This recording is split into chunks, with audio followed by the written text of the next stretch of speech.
Hello and welcome to another issue of the Headless Hammerhead Guide to Comics and More. Today we're going to continue our series on the Lancer role-playing game. Specifically, we're going to talk about missions, the mission sequence, and narrative play. So, we're not going to waste any more time. Let's get to it. The Lancer role-playing game, each session is going to be split into two sections, and they could be split up several times throughout a session, going back and forth, or it could happen just once, or it could be one or the other. And the two are narrative play and mech combat. Narrative play is, of course, more of a storytelling style of play, and mech combat is more turn-based, kind of structured and more rigid than narrative play, which is a lot more easygoing and free-flowing. Right. Similar to the Alien role-playing game, the Marvel Multiverse role-playing game, and Delta Green, things like that, because those are more narrative type of role-playing games, this narrative style section of the Lancer role-playing game is very similar to those. So it's more of a storytelling style of play, and what happens is when your character tries to do something, what you do are skill checks to find out the outcome of certain actions. Mundane actions will be automatic. For example, if you're driving a car, that's going to be automatic. You don't need to waste time by rolling to make sure you're driving the car correctly. Now, if it's a high-speed chase through traffic and you're weaving in and out of traffic, then that may require a skill check to see if you are safely able to weave through traffic at a high speed, or if it results in a car crash. This is very similar to the Marvel Multiverse role-playing game where, let's say you're Spider-Man. If you're going to swing from one building to another with the web, you don't need a skill check for that. You're going to be able to do it automatically. Now, if you're doing it while carrying, say, a car, now you're going to require a skill check to see if you're able to hold on to that car and able to go where you'd like to go and swing to without crashing and burning. Now, to keep the narrative running smoothly, these skill checks should be somewhat rare. Again, it's only on specific instances where it is a particularly difficult scene, or if it requires a success or failure to determine the outcome where it'll change the narrative in a major way to fail or succeed on the skill check. Because of this, you are allowed to do teamwork. So, for example, if you're trying to hack into a computer, then you can have your teammate go on a different terminal and try to hack at the same time as you, roll your skill checks, and with the help of your teammate, you're going to get a bonus to that check.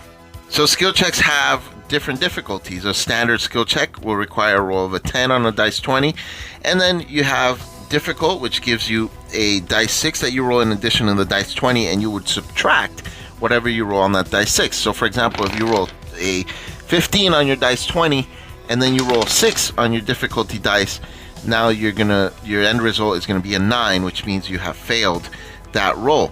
You can also have what is called a risky roll, where even if you succeed the roll, something bad happens.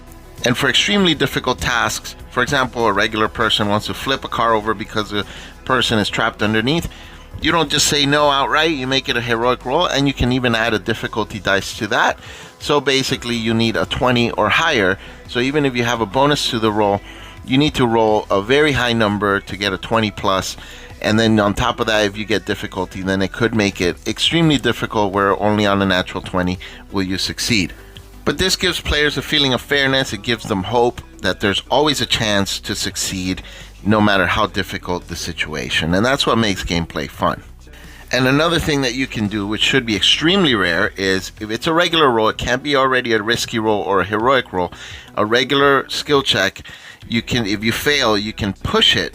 You can do what's called pushing it, which allows you to try again. And this time the roll becomes risky, so you're going to get a bad result even if you succeed. But you have an attempt to be able to do it.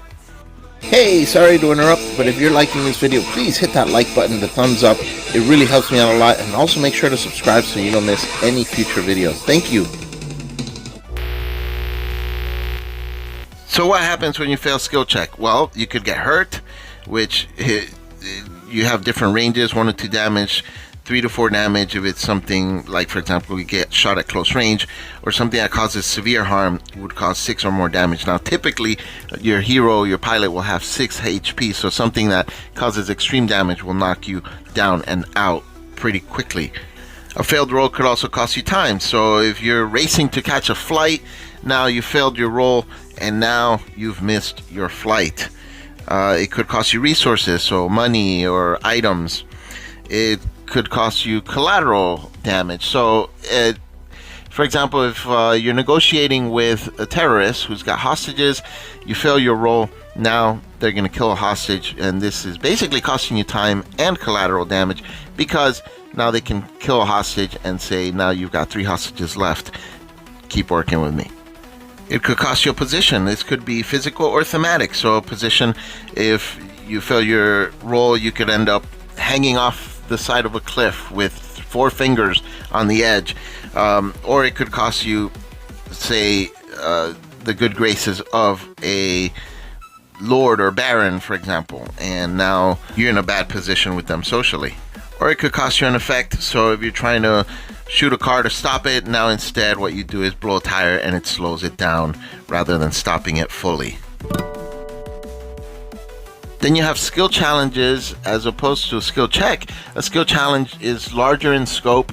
It's, for example, if your entire group is trying to break into a facility and sneak in, then all the players would roll, and then you get the average of all of the rolls, and then that would be compared to the target number, and you would see if you fail as a group or succeed as a group rather than individually. Now, combat and narrative play is, of course, more narrative, so it requires just a skill check. What you do, if you have a weapon, for example, you're going to fire your gun, you roll your skill check to see if you're shooting for the leg, if that will determine if you hit them or not on that leg, or if you end up killing them by mistake, or if you end up missing completely. If you're throwing a punch, again, miss, hit, knockout, etc., depending on the result. But also, you can do somewhat of a turn-based combat where the hero rolls, the bad guy rolls, and each of you is going to have a set of hit points. So you can have combat in a traditional sense, turn-based, in narrative play, depending on what the requirements are for that scene. If you're doing just a standard action check, these can also be risky or heroic or difficult, so you can add a difficulty dice to that, which again, it subtracts a dice 6 from your to-hit roll, and they can be risky where you get a bad result no matter what, or heroic where it requires a 20 or higher to succeed. Unlike Marvel, where all combat, because your hero never changes unless you're somebody like Hulk with an alter ego, but here, because you have 2 completely different sides to your character, the pilot and the mech, then you're going to have 2 completely different styles of combat. Oh no! And another issue back on the shelf. I hope you got something out of this video. I know I always do. Please, if you did like it, hit that like, hit the subscribe. Comment below if you have any questions or there was something you didn't like, something I could improve on, and also hit the notification bell so you don't miss any of my future videos. I thank you so much for your support. It really helps a lot, and I appreciate it very much. See you on the next one.